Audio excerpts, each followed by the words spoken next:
And now, stay tuned for the program that is rated tops in popularity for a longer period of time than any other West Coast program in radio history.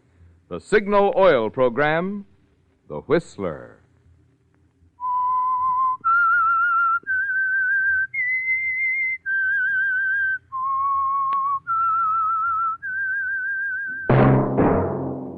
Signal, the famous Go Farther gasoline, invites you to sit back and enjoy another strange story by The Whistler.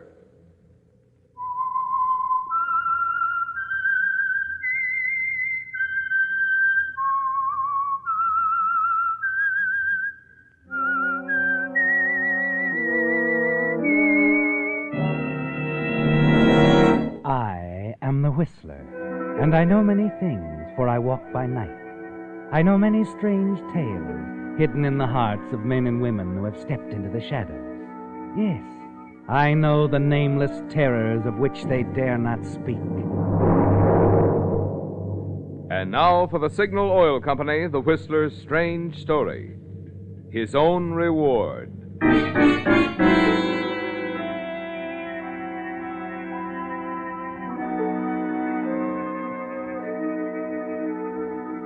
It's a brilliant party, another social triumph for Peggy and Arnold. The salon orchestra, prominent men, glittering women, diplomats, officers in uniform, top-level government officials share the gay, convivial atmosphere. Arnold, a leading figure in government circles, a distinguished host, stands with his wife Peggy as they talk to the guests, and Arnold gives no outward sign of the inner tension that twists within him. Yes, it is a delightful party. Thoroughly delightful. Oh, you're nice to say so, Mr. Thompson. You're quite a catch, you know. Every Capitol hostess hopes to snare the chief government investigator for her parties. Oh. You see, Mr. Thompson, you've boosted my wife's stock as a hostess at least 100%. Oh.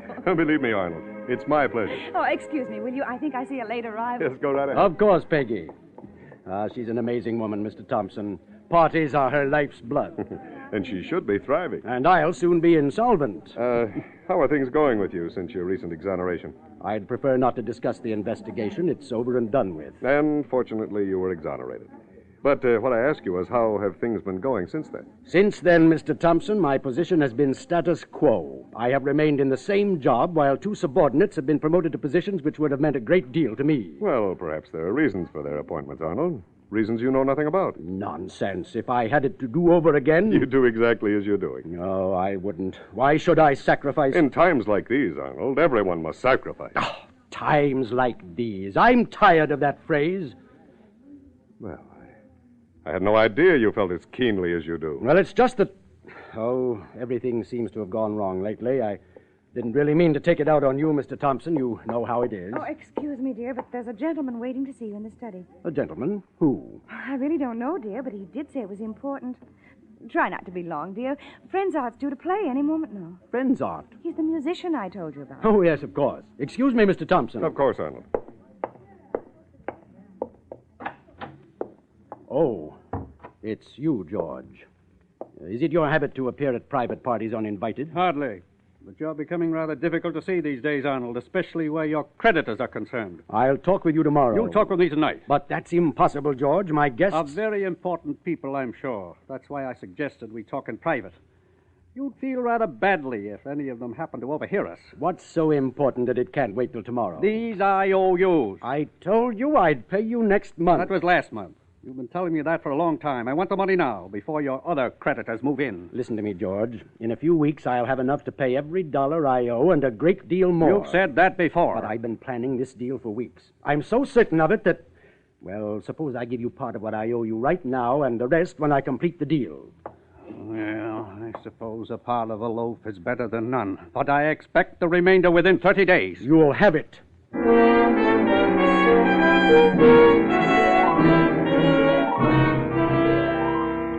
Your words to George were not idle ones, were they, Arnold? You do have plans, real plans. They involve risk, terrible risk. But you decide the rewards are worth it. You remember one man who told you he had connections which could solve your problems for you, if you met the terms. Risky terms, Arnold. But you find yourself thinking of them during the remainder of the evening at the party. And as the evening wears on, you become increasingly aware of Thompson, the government investigator's presence. He disturbs you, doesn't he, Arnold? But finally the party is over. The guests have gone, and you and Peggy are alone. It was a good party, wasn't it, dear? Yes, expensive, too, but everybody seemed to enjoy himself. Except the host. Oh, goodness, I almost forgot. Frenzart's waiting in your study. Who? The musician, darling. I'm afraid he's waiting to be paid. Must he be paid tonight? Well, he did seem quite anxious. Oh, all right, dear. I'll see him right now. Don't be long. I won't, Peggy. Good evening, sir. Your Frenzart, I believe. Yes, I am. About your fee, I'd prefer to reimburse you later, if you don't mind, when all the bills for the party come in. More business-like that way, you know. You are perhaps short of funds? Now, see here, I won't stand... Forgive me, sir. Perhaps it will not be necessary to pay me any fee at all. What? You see, I have the receipt all ready for you. I don't understand. Oh, you will understand, sir. This evening has been my pleasure. You will please accept this receipt, and I bid you good night, sir.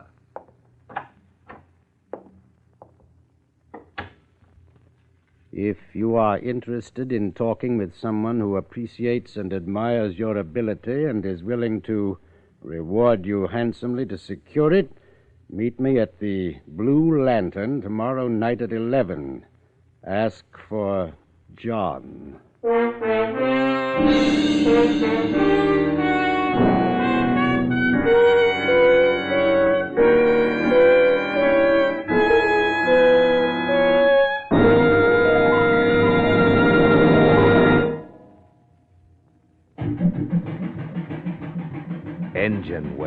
Engineware. Engine wear. It's one of the principal reasons drivers have to spend big sums of money having their motors overhauled. Engine wear. It's one of the principal reasons motors lose pep and power, get fewer miles per gallon of gas. Engine wear. It's one of the principal reasons cars gradually use more and more oil until eventually they become oil eaters.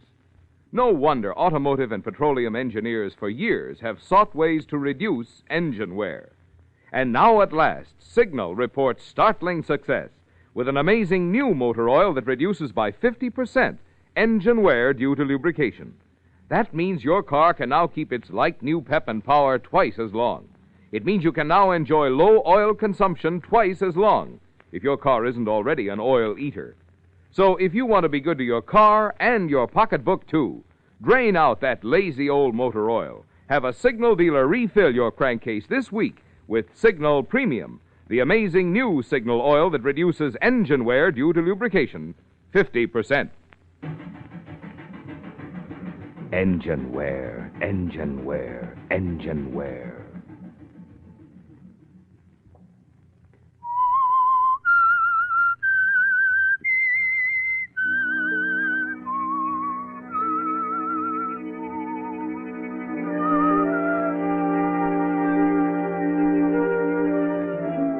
Well, Arnold, the note the musician Frenzart handed you as he left your party dovetails with previous suggestions which you've been considering, doesn't it? And you're interested in talking to anyone who appreciates and admires your ability and is willing to reward you handsomely to secure it. Yes, for the moment at least, you forget your frustrated ambitions, your heavy indebtedness. For the man you're on your way to meet holds out the promise of solving both these problems for you. At 11 o'clock the following night, you enter the Blue Lantern Inn to keep your appointment. Help you, mister? Why, yes. I'm looking for John. Oh, sure. Up those stairs. First door to the right. Thank you.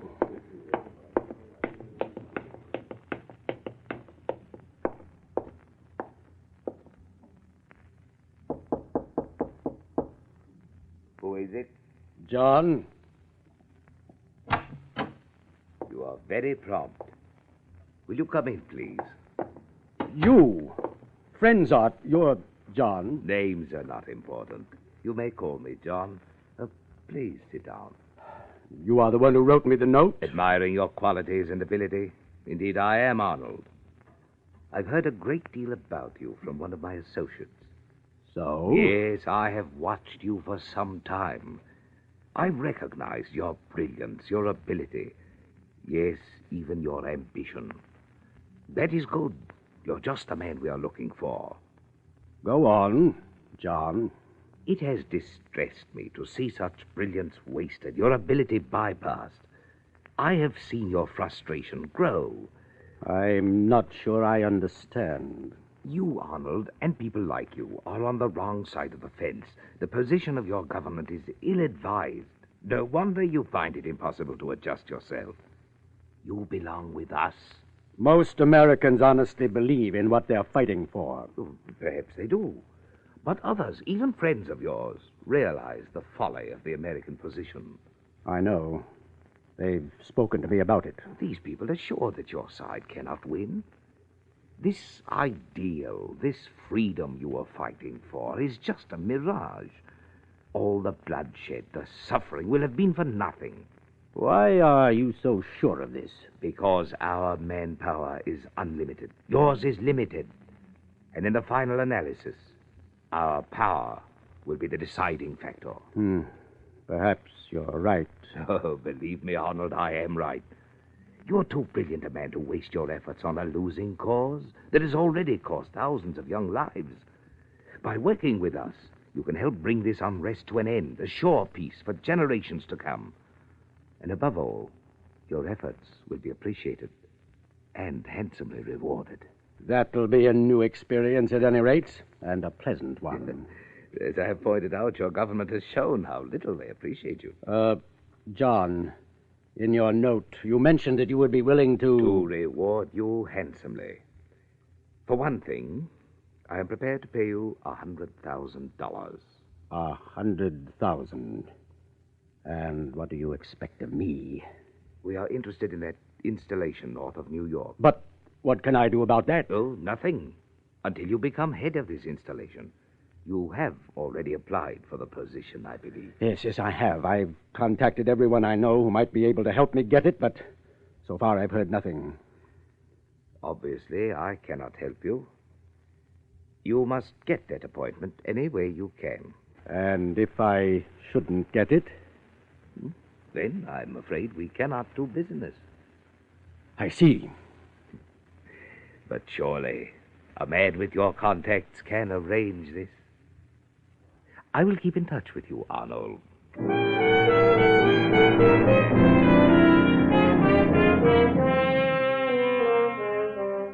You redouble your efforts, don't you, Arnold? Write more letters, see more people, in a supreme effort to get that all-important appointment as head of the installation above New York.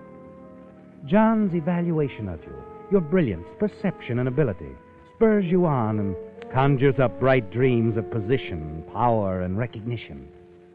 But the days go by, and there is no word of your appointment. Only occasional notes from John, carefully worded reminders that you must get it. One afternoon, after another fruitless effort, you return home.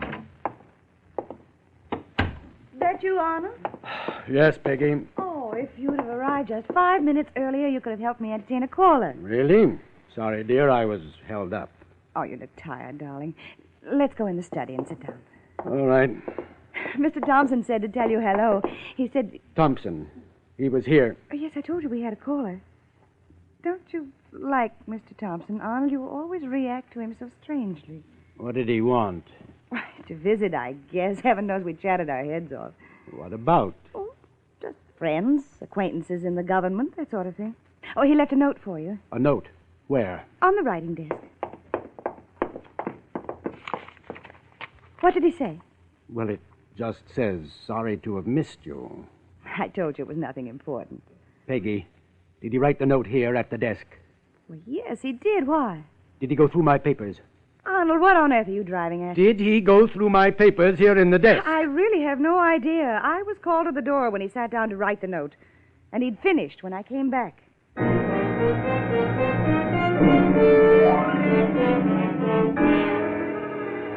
As Peggy leaves the room, you begin a frantic search through your papers in the desk. You must know if Thompson has discovered anything incriminating against you. The several notes from John are there, apparently undisturbed. But you can't be sure, can you, Arnold? You're frightened, aren't you, Arnold? Desperately frightened. And then... Arnold. Arnold, he's here. Who's here? The man you waited for, darling. The man in government you said would decide whether or not you got that appointment. Oh, no. Peggy, wait. I can't wait. I'm sending him right in. It's happened, hasn't it, Arnold? You're certain now that Thompson was checking on you, that he's found you out and turned in his report. But you're trapped now, aren't you? Yes, you want to run anywhere, but there isn't time. Suddenly, your fear solidifies in cold, brazen bravado, and you know you'll have to bluff it through. I must say, Arnold, you've been hard to catch up with. I'm sorry, sir. Won't you sit down? Thanks, but my business with you was brief. I see. Arnold, I'm pleased to tell you that the appointment is yours. My heartiest congratulations. The appointment? Yes, one of the most important of our time. That installation above New York is our most vital project. Yes, so I understand. This new appointment places immense power and responsibility for our future security in your hands. If you only knew what this means to me, sir. Just do the job you're capable of, and you'll never be forgotten.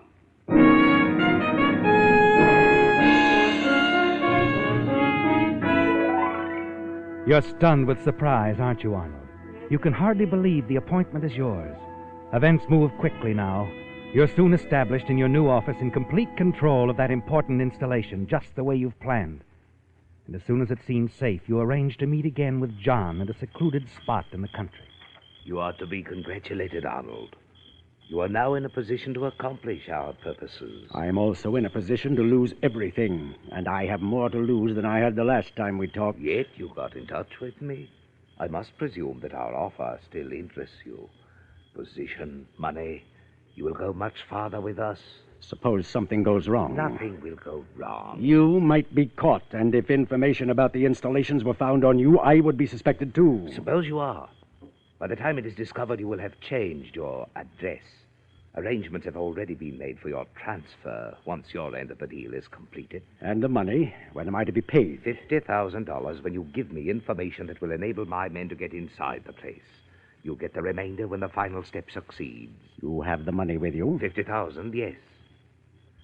Now, just how do you plan to get our men inside the installation? Easily. I'll show you. Here. You see, by simply transferring some men from the... You've made your choice, haven't you, Arnold? Now you will have money, power, and recognition. All the things you've schemed for. After your interview with the all-powerful John, you return to your office, confident, complacent. Sitting at your desk, you are totally unaware of an event that takes place only a few miles away. An event that will reshape your entire life. Just a moment, you. Halt! Hold her, I'll shoot!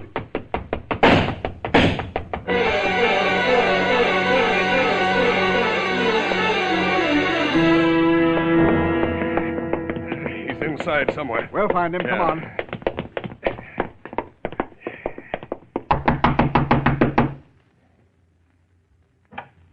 Yes? You didn't think you could give us the slip, did you? I wasn't trying to. Then why'd you run? I wasn't certain who you were. You mean you were certain. Give me that briefcase. Take off your coat.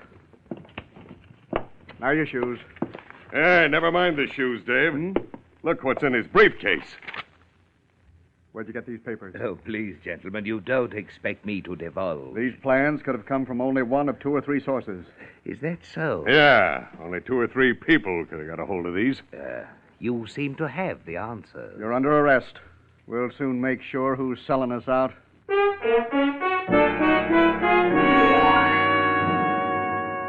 Yes, Arnold. Had you known that the man who'd provided you with $50,000, who'd promised so much in the future, had been captured and tacitly admitted his connection with you, you'd have been in a far different mood, wouldn't you? It's nearly midnight when you learn that he who deals in betrayal is quite apt to be betrayed. Excuse me, sir. I hate to disturb you, but this is important. Yes, what is it? It's rumor, but there seems to be weight behind it. I understand we've captured a spy. A spy? When? Just a little while ago, as I understand it. Somewhere out in the country. Anyone with him? No, he was alone, allegedly carrying the complete plans of this installation. I see. Where is he now? In custody. I'll get the full details to you as soon as possible. Yes, do that. It's a real break for us, capturing him. Isn't it? Yes, of course it is. A great break.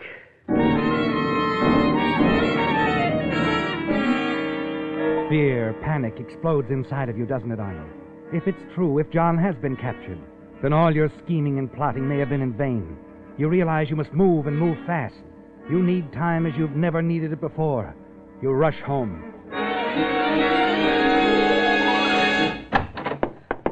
What's the matter, dear? Peggy, we've got to get out of here. What do you mean? Get your coat. We've got to hurry.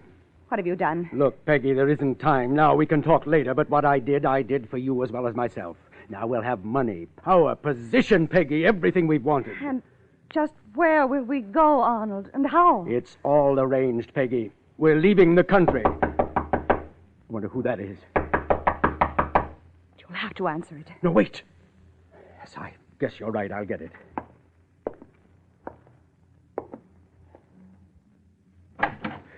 I knew you'd want this right away, sir. Oh, of course. Come in. I've got confirmation that the spy's been captured. I thought you'd want to go down and question the prisoner personally. I think I shall. Yes, I think I shall. That'll be all. Yes, sir. Peggy, do you know what this means? We can make it now. We can escape. They'll do nothing for several hours. By the time they begin to wonder what's delayed me, we'll be far away. Peggy will be set for the rest of our lives.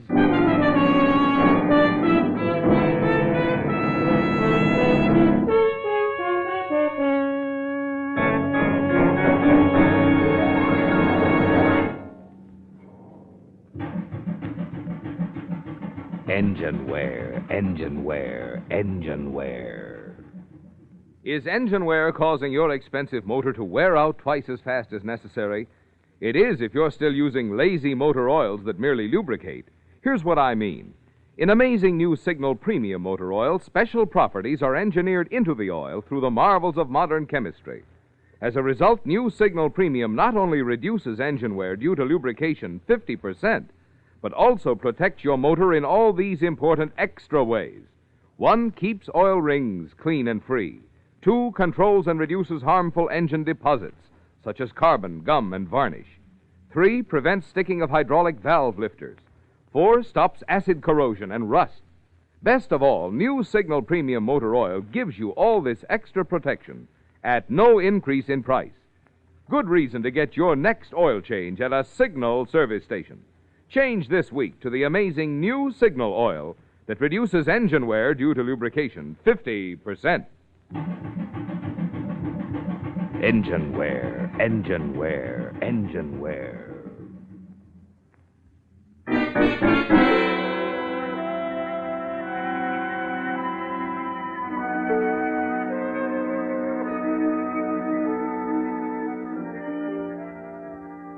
Yes, Arnold, as you promised Peggy, things went smoothly. And as John had promised you, your escape from America was accomplished with amazing ease. In new places, among new faces, you lose track of time. Power, money, all the things you thought would satisfy you come your way. Then, in the midst of your new surroundings, the decay slowly sets in. You and Peggy are not accepted by your new associates. It's not what you anticipated, is it, Arnold? Weeks and months pass in loneliness, heartache, and despair. Then one evening, sitting alone with Peggy, an idea hits you. One of Peggy's famous parties will again provide the solution to your problems. Yes, you're certain you can count on Peggy, aren't you? You make the plan, send out the invitation, spare no expense. On the night of the party, you stand in the reception hall, listening to the final strains of a carefully chosen musical number, executed by the famous orchestra you engaged for the evening.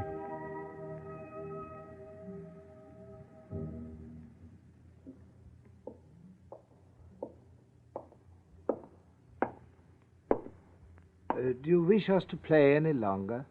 No, I'm sure there will be no further occasion for music. I'm sorry. We will be glad. No, you may consider yourselves dismissed. There are no further charges. No, sir. You gave me the fee when we arrived. I'm sorry. That's quite all right. Good night. Good night. What went wrong, dear? Nothing, Peggy. It just happen, that's all. I planned the party so carefully. Every tiny detail. It wasn't your fault. Everything was perfect. But no one came. No. No one. What are we going to do? I don't know. It's horrible. No matter where I go, what I do, people look at me as much as to say, traitor. It isn't fair. Isn't it? No. I suppose it is. But it's getting worse and worse. I can't sleep at night. All I can hear is... Traitor. Sometimes when you look at me, I can even hear you saying it within yourself. Traitor. I can't stand it. As long as I live, I'll hear it. Traitor. Traitor. Traitor. Traitor. Traitor. Traitor. I can't stand it, Peggy. I can't stand it. Traitor. Traitor.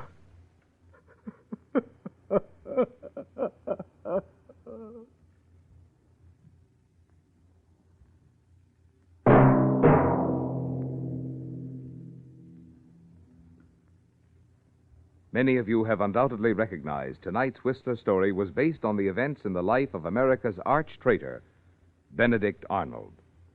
The Signal Oil Company invites your comment on tonight's program. In presenting this fictional dramatization, it has been our hope that we may have helped to underline the dangers in the many isms being offered today. Isms which make their appeal to well-meaning but misguided people, and which have as their real purpose the undermining of the way of life which has built America into the greatest nation on earth.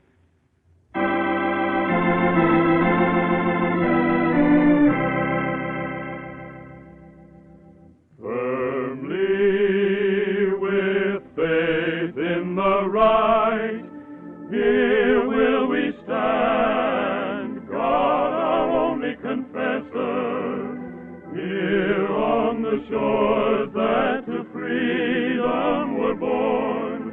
America, America, America, America, live on. Here on the shores that to freedom were born, grant us, Lord, the courage and the strength of righteousness. Here on the shores that to freedom were born, O Lord, make us worthy of this land Thou hast chosen to bless. Firmly with faith in the right, here will we stand, God our only confessor, here on the shores that to freedom were born. America, America, America, America, live on.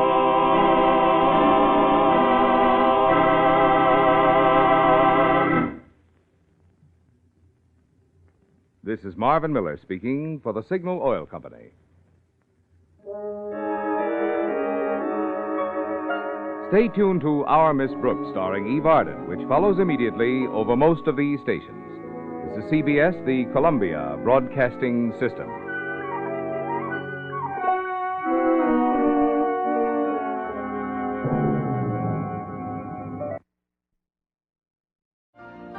You've been listening to the OTR Gold Network.